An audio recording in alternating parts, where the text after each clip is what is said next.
Saudações em nome daquele que era, que é e que há de vir, o nome bendito e precioso de nosso Senhor e Salvador Jesus Cristo. Amém. Já quero agradecer a oportunidade que me foi concedida, o convite do pastor Cláudio Andrade, que muito gentilmente me convidou e me deu a oportunidade de poder estar falando aqui na Igreja Batista do Auer. Quero também agradecer a receptividade que tive, né? E calorosa. Já me levaram lá para trás para tomar um cafezinho.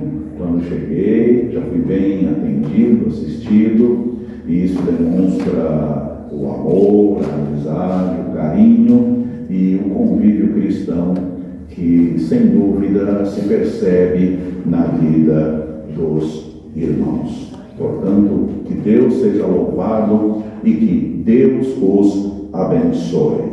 Amém. Vamos abrir ou acessar, né? Depende no milênio passado, vamos abrir a palavra. Neste milênio temos duas possibilidades: abrir o texto, né, no texto, ou então acessar. Né? Eu gosto aqui de acessar porque aí eu coloco o zoom de um tamanho que seja viável e possível para os meus olhos, né, que andam literalmente parecidos com os olhos daquele que eu vou comentar aqui na mensagem. Só não no sentido espiritual, graças a Deus. Primeiro livro de Samuel, capítulo 3. Primeiro Samuel, capítulo 3. Assentados, reverentes, iremos ler o texto da Escritura. É o texto que fala da chamada de Samuel pelo Senhor Deus. Um texto muito lido, muito pregado, muito estudado, muito analisado.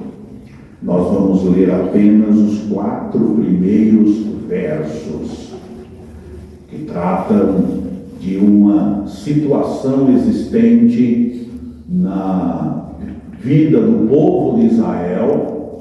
E eu quero comparar este momento com o que nós vivemos em nosso país, na nossa cultura, na nossa civilização. 1 Samuel 3, começando pelo primeiro verso. E o jovem Samuel servia ao Senhor diante de Eli. Naqueles dias, a palavra do Senhor era muito rara. As visões não eram frequentes. E aconteceu que, em um certo dia, enquanto o sacerdote Eli estava deitado em seu lugar, seus olhos já começavam a se escurecer, de modo que não podia ver. Antes que a lâmpada de Deus se apagasse, e estando Samuel deitado no templo do Senhor, onde estava a arca de Deus, o Senhor chamou o menino: Samuel, Samuel. E ele respondeu: Eis-me aqui. Prezados irmãos, diletas irmãs, há diversos momentos na história do povo de Deus em que tudo parece estar funcionando. Culto acontece, ministério pastoral está ativo, a liturgia segue seu curso, a agenda das igrejas está cheia, as pessoas comparecem, em alguns auditórios a superlotação de pessoas, mas na realidade algo essencial está ausente. E esse algo essencial que está ausente é a voz de Deus. O texto que lemos nesta noite nos transporta exatamente para um desses momentos. Israel vivia um tempo de transição, ainda sob a sombra dos juízes, marcado por instabilidade espiritual, desordem moral, decadência religiosa. O momento histórico aqui, para aqueles que estudam bastante a Bíblia, é o período dos juízes. E nesse período havia uma crise espiritual profunda, conforme nos narra o livro de Juízes. Neste caso aqui, o sacerdócio estava corrompido. Os filhos de Eli tinham uma vida contrária aos padrões de Deus. O templo está lá, de pé. Na verdade, era o santuário. Os sacerdotes estavam lá. Os rituais continuavam.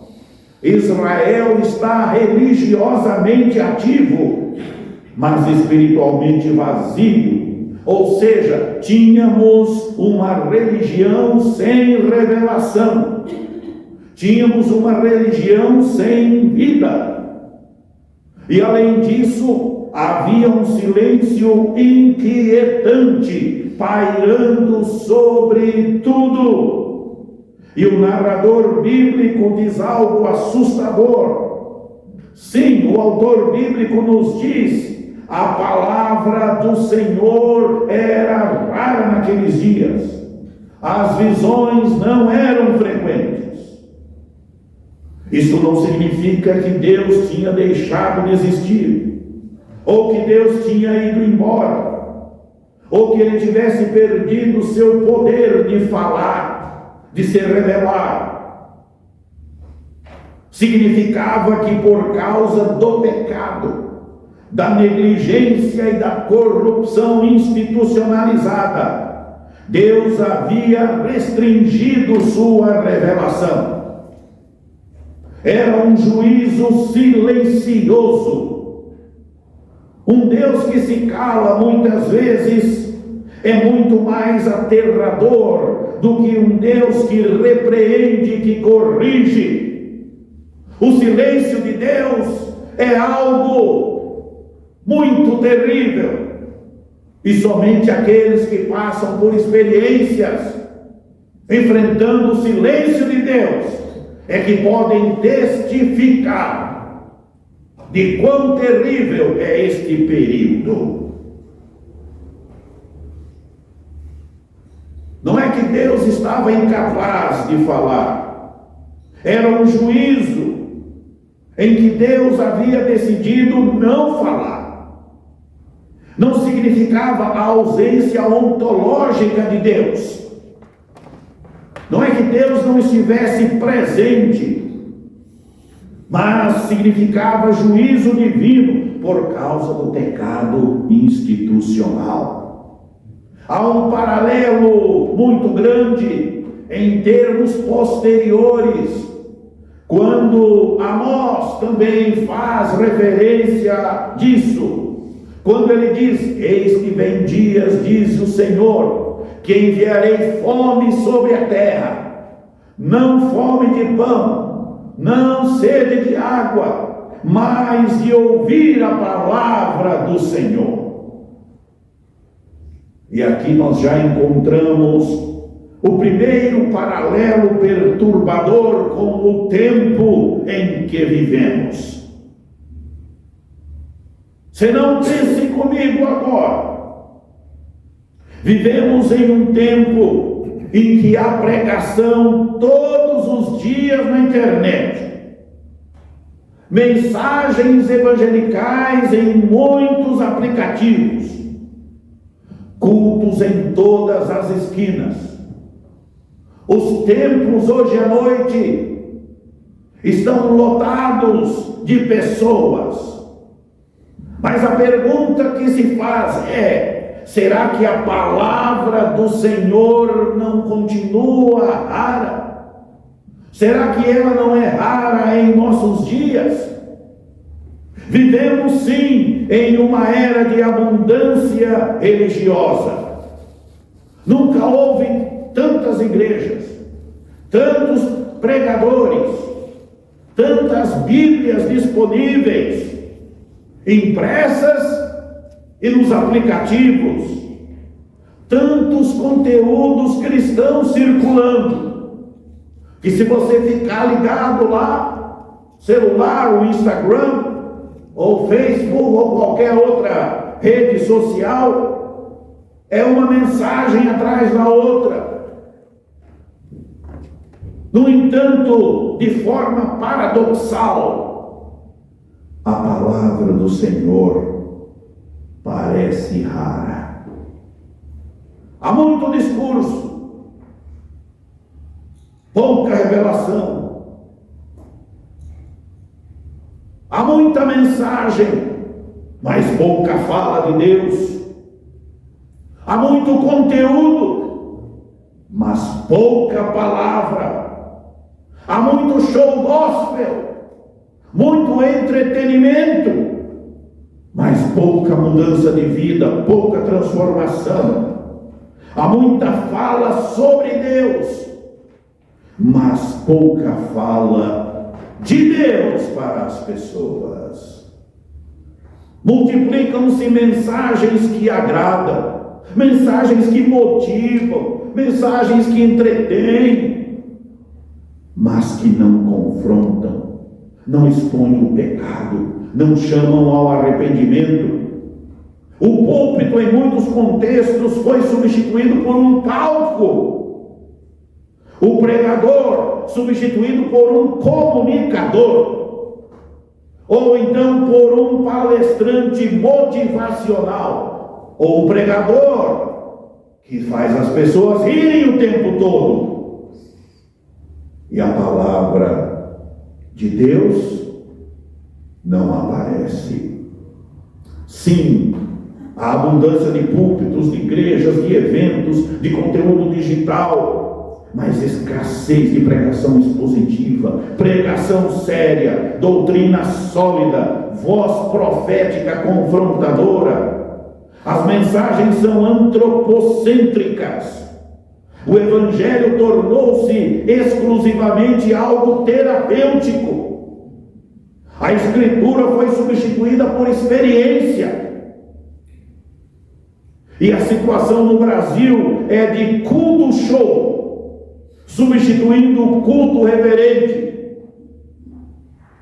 Pastores, hoje em dia, são coaches motivacionais. Há um evangelho da prosperidade, há um anti-intelectualismo teológico. Nunca tivemos tanta Bíblia disponível, mas tão pouca palavra de Deus sendo ouvida. O silêncio de Deus, portanto, não é a ausência de atividade religiosa, é a ausência de verdade proclamada com fidelidade. Deixe-me ilustrar.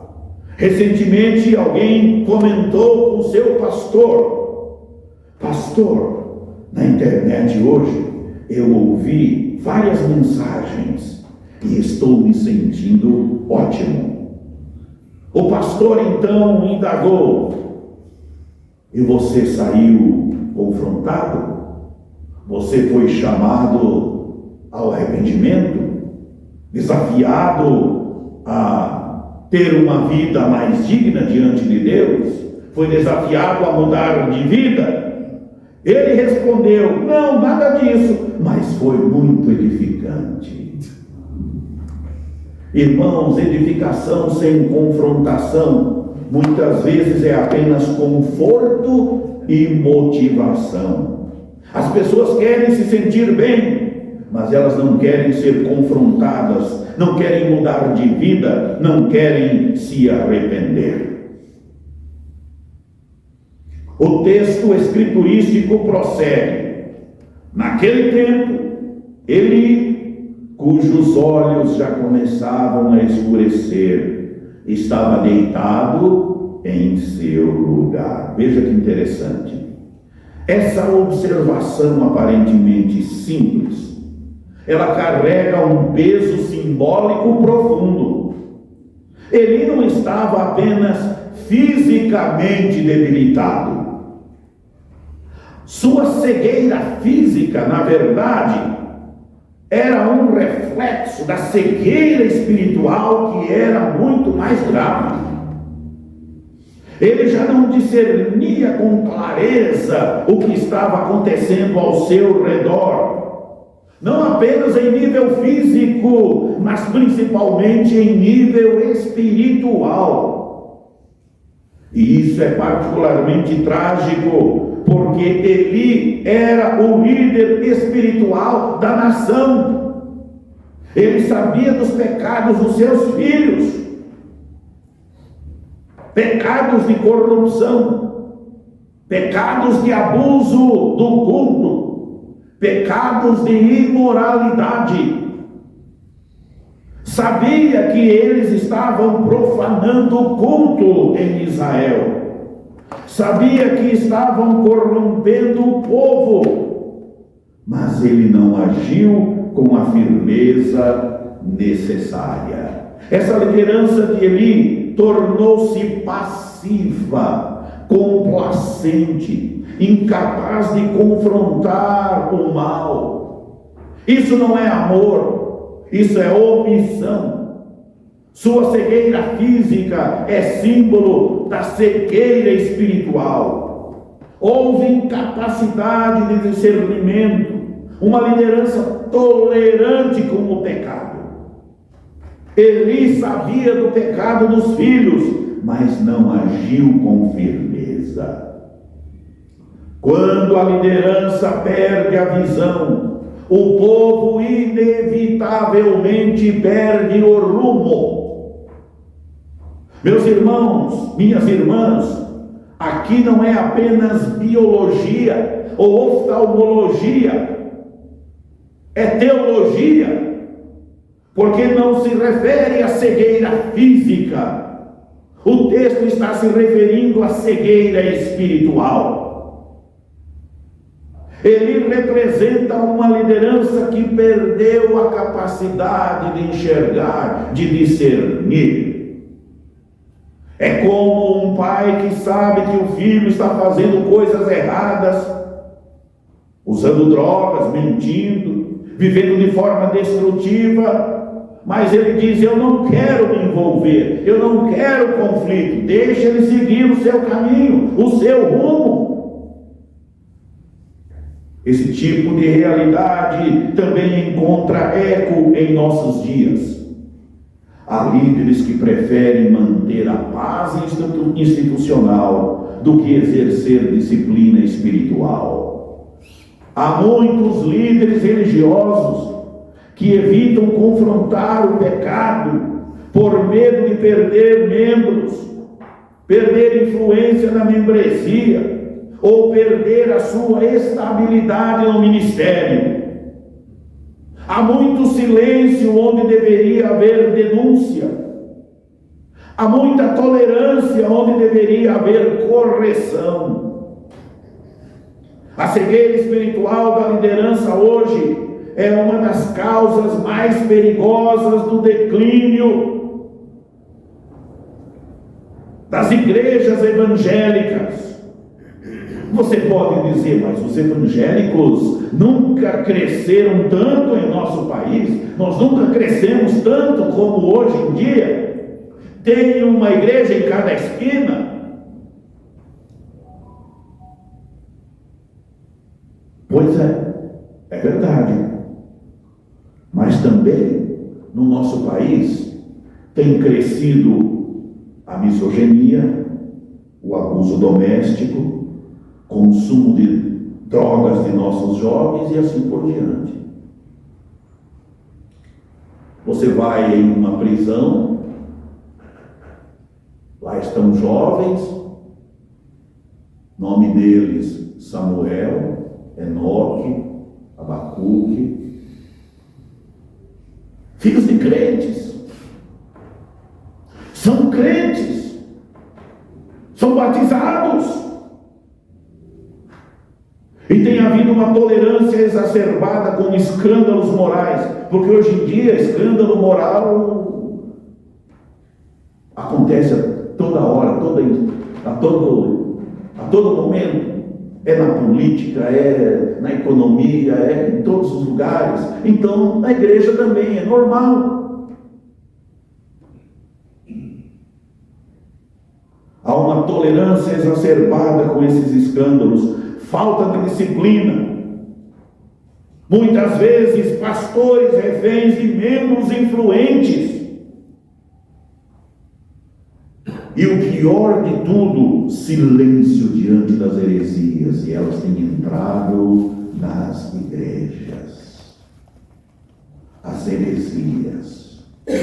E estão sendo produzidas por pessoas que estão dentro das igrejas. Portanto, é uma liderança à semelhança de Eli, cega, e em quem, acima de tudo, reina o narcisismo, a arrogância, a soberba e a prepotência.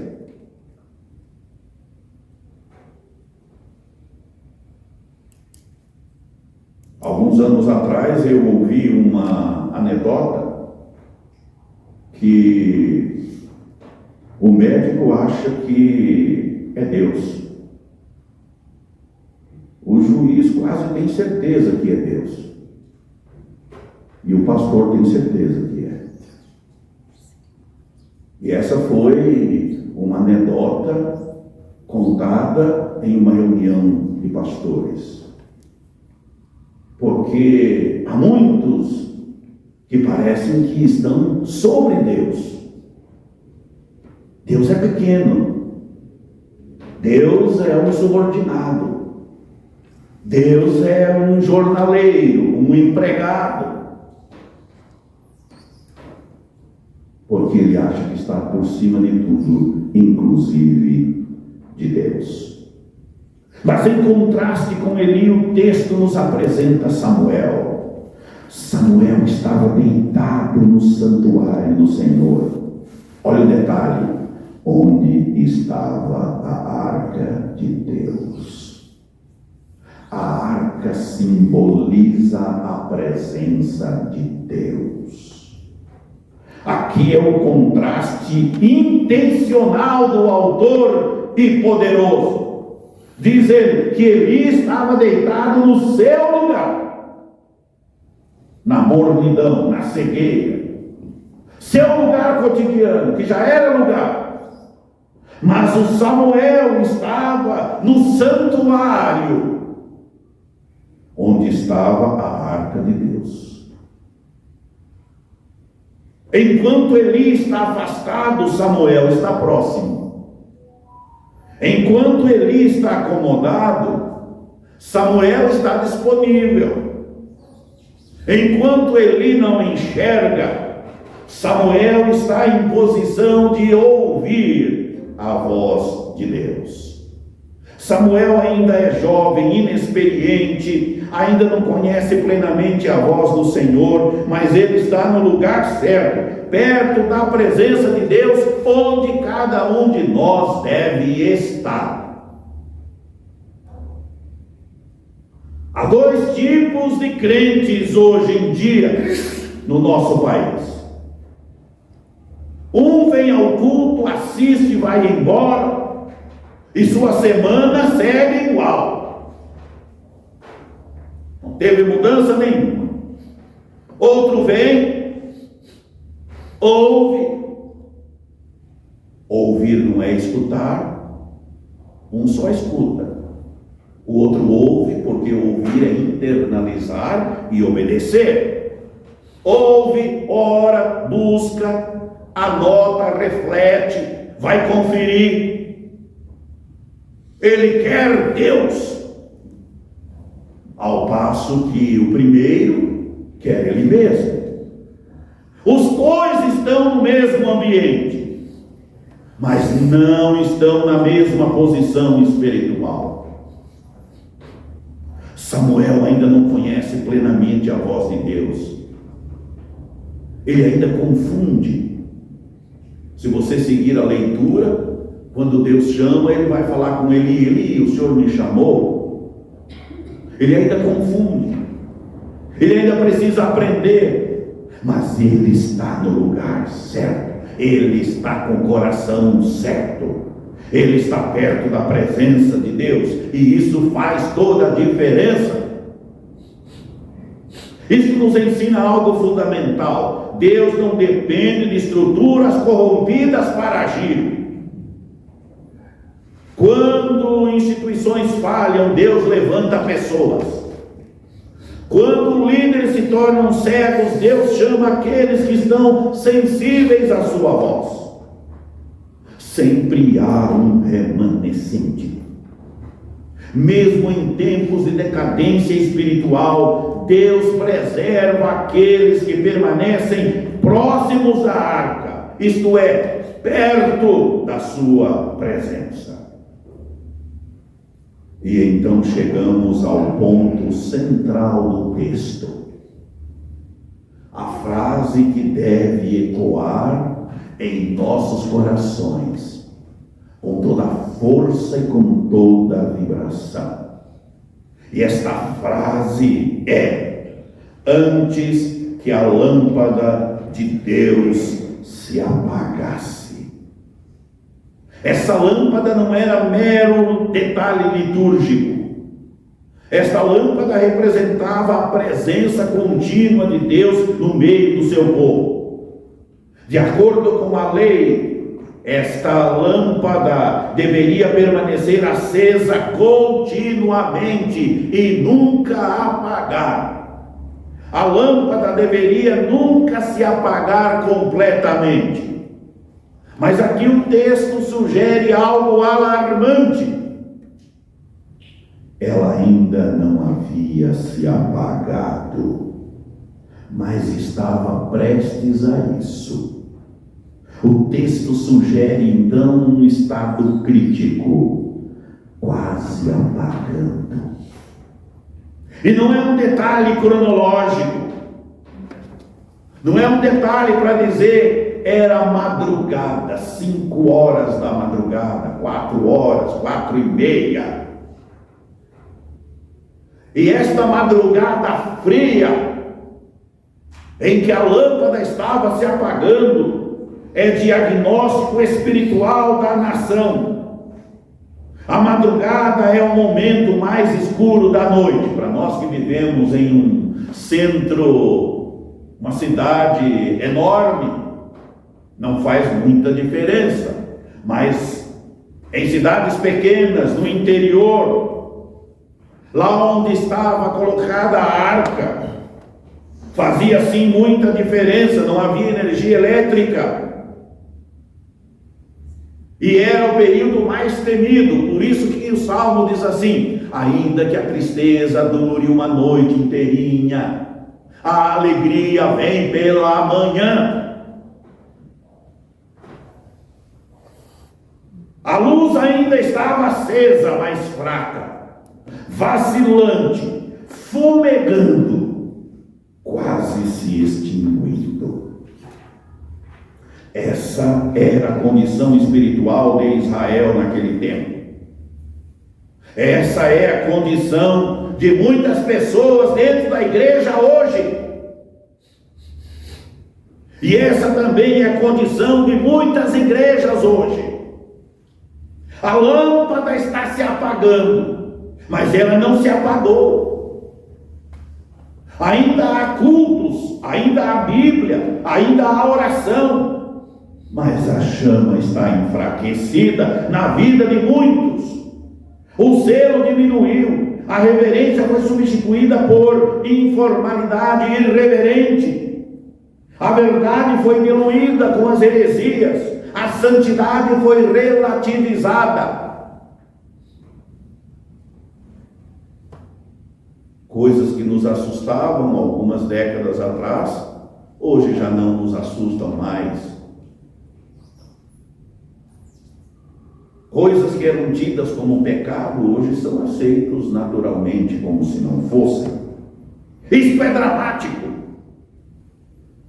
Pense em uma lamparina antiga, eu não sei aqui quem viu, quem conheceu a tal da lamparina. Quando eu era criança, eu nasci numa casa no interior, no sítio, não tinha energia elétrica, era a base de lamparina. Pense na lamparina. Ela não apaga de repente. Ela não apaga de uma vez. Primeiro a chama diminui. Depois ela vai ficando amarela, amarela. Aí começa a falhar, pisca, oscila, até que, se ninguém fizer alguma coisa, ela se apaga. A vida espiritual é assim. Ninguém se torna frio de um dia para o outro. Ninguém abandona a casa de Deus de repente. É um processo. Se a pessoa lia a Bíblia todos os dias e agora passou a ler só de vez em quando, e daqui a pouco lê quando está na igreja, veja um processo. Antes orava com intensidade, depois começou a orar com menor intensidade, depois a fazer orações rápidas, mecânicas. É o processo. Antes se incomodava com o pecado, depois passou a não se incomodar mais, e agora racionaliza, agora dá uma explicação técnica. Antes tinha fome de Deus, queria vir ao culto ou frequentar a reunião ou ler a Bíblia, cantar, porque está com sede de Deus. Agora se satisfaz com qualquer coisa superficial que aparece na internet. Eu não estou dizendo que tudo que aparece na internet é superficial, errado, ok? Mas a pessoa se satisfaz com um mingauzinho. Mas ontem estava comendo picanha espiritual, alcatra espiritual, filé mignon espiritual, e agora está se contentando com berinjela e abobrinha. A lâmpada não se apaga de repente, ela vai sendo negligenciada. E isso não acontece apenas na vida individual, está acontecendo nas igrejas.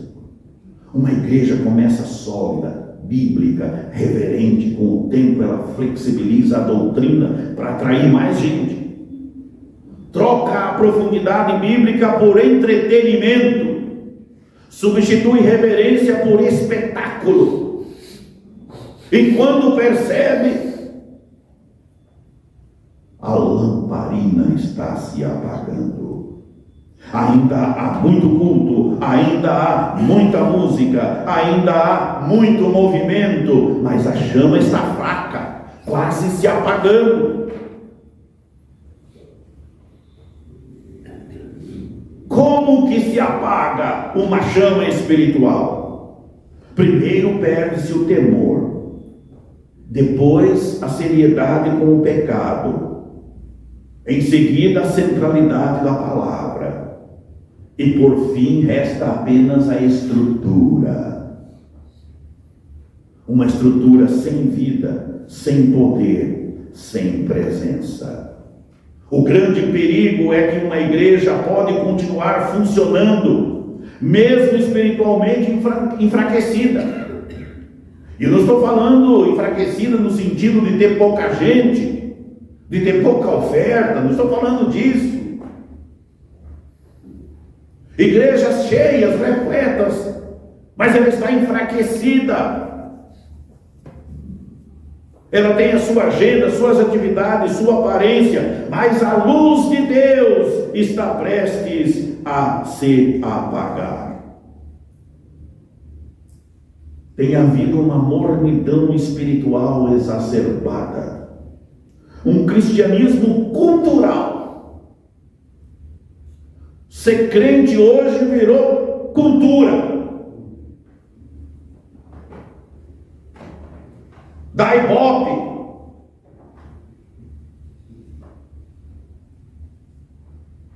da status,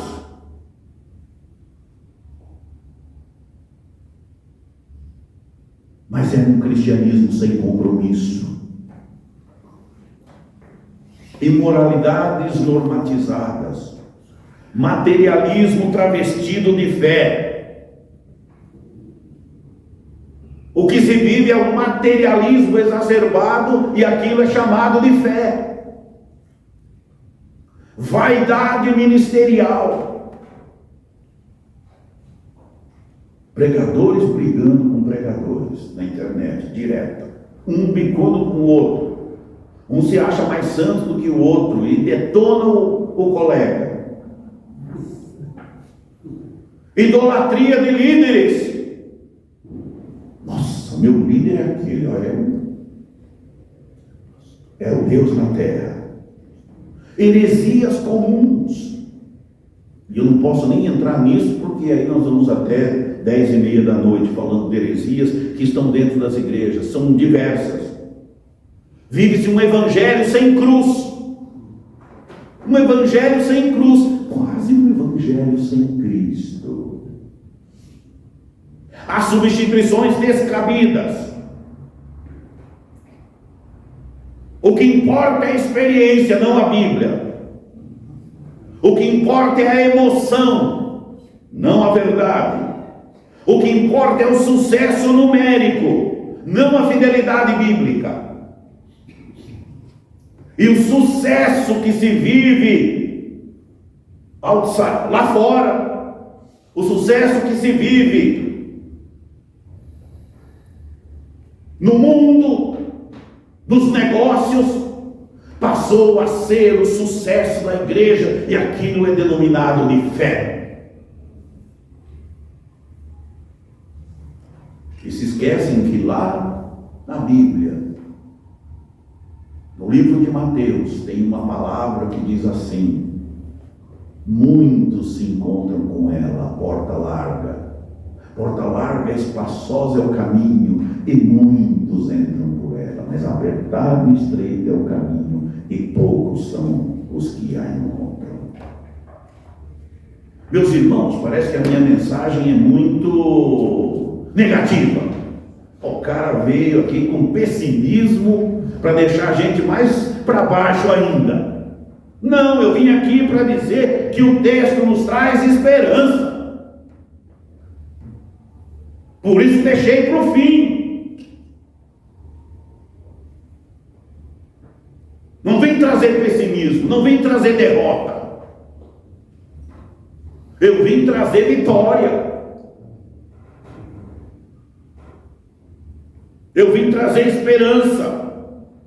Porque antes que a lâmpada se apagasse, Deus chamou Samuel. E Deus está nos chamando também nesta noite.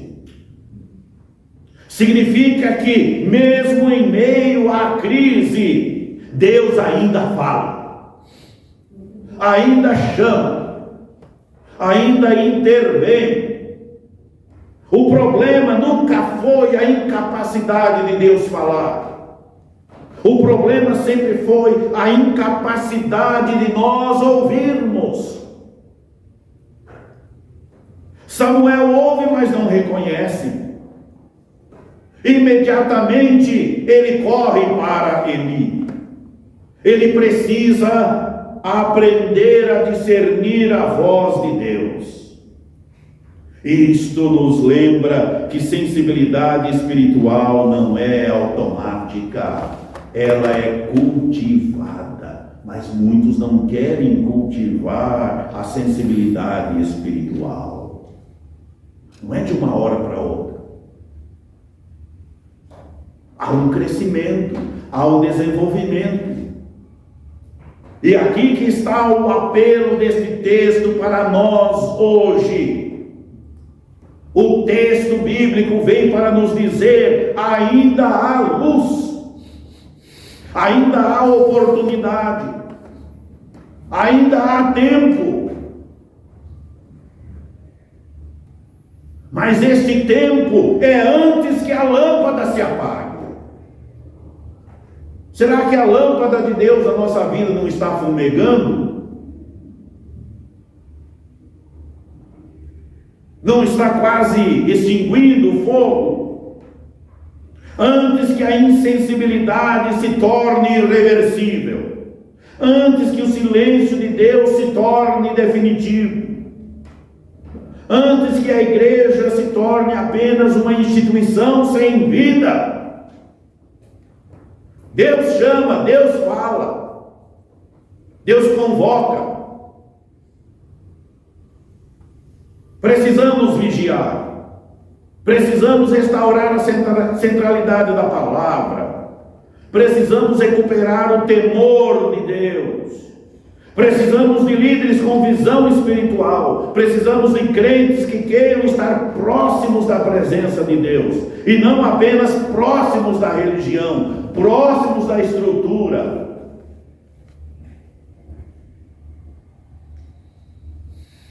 E acima de tudo precisamos perguntar: se Deus falar hoje, nós reconheceremos a sua voz? A lâmpada da nossa vida espiritual está acesa ou apenas fumegando? Somos mais parecidos com Eli, acomodados, tolerantes, espiritualmente cegos, ou somos mais parecidos com Samuel, disponíveis, sensíveis, posicionados perto da presença de Deus? Amados irmãos e irmãs, a noite pode estar avançada. Não estou falando da noite do domingo, é metafórico. A noite está avançada, a escuridão pode ser grande, mas ainda há luz, porque Jesus diz: eu sou a luz do mundo. Ego lux mundi. Eu sou a luz do mundo. A questão não é se Deus está falando. A questão é quem está ouvindo, porque falando Ele está. Quem está ouvindo? E mais urgente ainda, o que faremos antes que a lâmpada se apague? Antes que a insensibilidade se torne permanente? Antes que o coração endureça completamente? Antes que o silêncio de Deus se estabeleça? Antes que a lâmpada de Deus se apague? Deus continua a falar. O eco desta mensagem de 1 Samuel é que Deus continua falando. Nunca parou de falar. E a esperança que nós temos é que Ele está precisando de pessoas que ouvem, de pessoas que estejam atentas, de pessoas que não estejam dormindo à semelhança de Eli, mas pessoas que estejam perto da arca do Senhor, com o coração quebrantado, contrito, sensível à voz de Deus. A Bíblia diz: hoje, se o Espírito Santo falar ao seu coração, não endureça. Está lá em 2 Coríntios, capítulo 6, versículo 2. Hoje, se ouvirdes a voz do Espírito Santo, não endureçais os vossos corações. Estamos nós sensíveis a ouvirmos a voz de Deus? Muita coisa pode estar difícil, feia, mas a luz de Deus continua a brilhar. E mesmo que seja uma pequena faísca, ainda é o azeite que está dentro da lamparina. Ainda é o Espírito Santo que está tocando e falando. Vamos curvar nossa cabeça e vamos falar com o nosso Pai Celestial.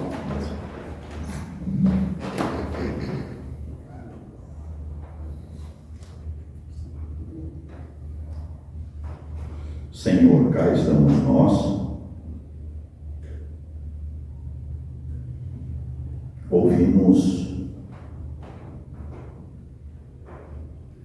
a tua voz, assim como Samuel ouviu há milhares de anos atrás.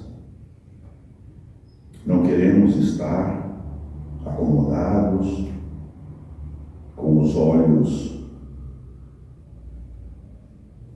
quase próximos da cegueira. Não queremos estar numa madrugada fria, sem se preocupar com a lâmpada que pode estar se apagando.